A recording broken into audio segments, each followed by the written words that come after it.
Okay, so this is the theory that they come out with. Okay, meaning to say we can actually look into this particular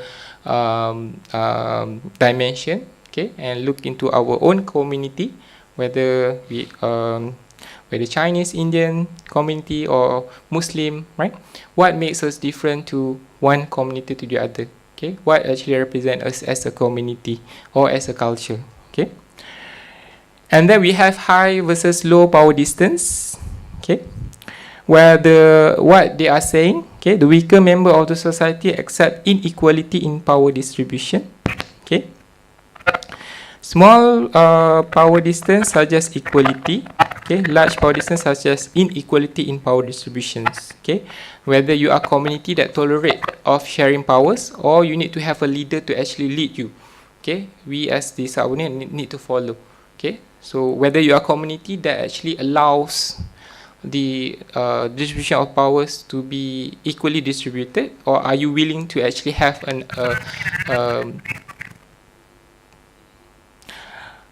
okay, so are you willing to have that particular type of dimension? Okay, so this actually can be considered as the dimension that can actually represent you as a culture. Okay, and then we have high versus low uncertainty avoidance. Okay, whether you are a community that feels vulnerable in taking risks. Okay, this is a quite a long dimension, but just to show, okay, some of the culture dimensions that we can actually look into. It may be applicable or may not be applicable, but they have come up with a good theories to support, okay, to provide the understanding. Okay, so I'm looking into this. Okay, so we found some of these similarities. Okay, looking at the worldview values, okay, that they actually propose, okay, to Islam or Muslim community. Okay, so in our work, what we are emphasizing, we are saying that religion is not reducible to the components provided by culture dimension. Definitely. Okay, my work is looking at the culture aspect. Religion would be a different research, I believe. Okay, but what we can say, okay, the worldview values, okay, what is being shared, the commonalities that we can found in culture dimension, okay, that can provide the understanding to define what or who is Muslim community. So so this is what we have done in a separate study. We have went into ISTAC, Islamic International Institute of Islamic Thought and Civilization, and met with the distinguished fellow and professor there, and asked few interviews question regarding this. Okay, and some of their response we take into consideration, okay, to actually acknowledge, okay, the worldview value similarities that we can found. Okay, we have also done a survey, okay, with Muslim community.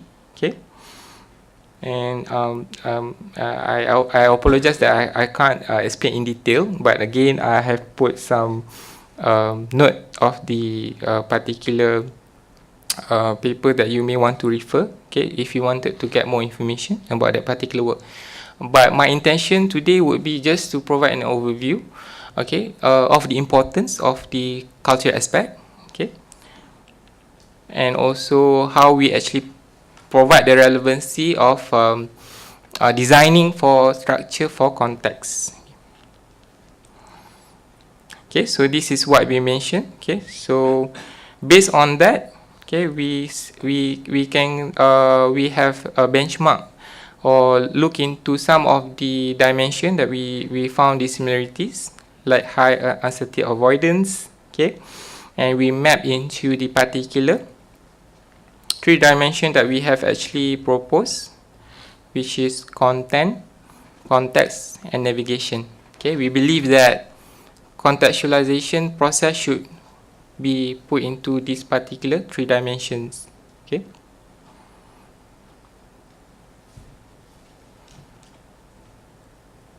I hope this is not too heavy. I was being cautious before, not go into detail of theories or models or some of the research element in my presentation, but I try to make it simple to understand because we have diverse audience today. So again, these are some of the examples that we are trying to propose, so-called design prescriptions. Okay, those who believe that they may want to come up with a particular digital artifact, okay, targeting for Muslim community, they can actually use these particular design prescriptions. Okay. Okay. So again, okay, when we actually incorporate this particular design prescription, we look into other existing practices, okay, and we map so that it actually can be used as a guideline. Okay, so these are some of the example. Okay, the contextualization process of using few of the particular design prescription, so-called specific information architecture design prescriptions. Okay, so for using this particular example, okay, just to show the particular theories, okay, not just for theories, but it can also be implemented for a practitioner. Okay, okay, so we have look into this particular design prescription, okay, guideline, and come up with a prototype that actually can be close representation of the Islamic culture, worldview, values. Okay, so just to show the proof of concept, when we come up with this particular design, okay, using few of the guideline, we come up with a different design prescription that is totally opposite, and we did a separate study to compare, okay, which one is better in the sense of usability, in the sense of preferences. Okay, so we make a comparison, okay, just to show that it proves. Okay, so this is what we are saying. Okay, it creates delightful experience. Okay, and it can be shown through preferences and also through usability. But again, usability, we have a lot of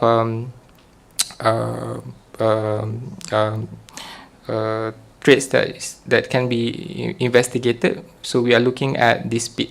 Okay, so these are the experiments that we have done. We have done one-to-one experimental sessions, okay, using two groups of people. And okay, I think I'm running out of time.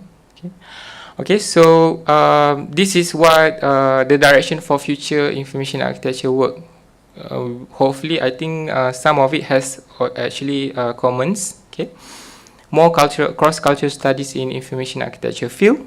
Okay, looking at, but considering at the acculturation factors, because we as a community or as a culture, definitely we have other influences from other culture as well that need to be considered. Okay,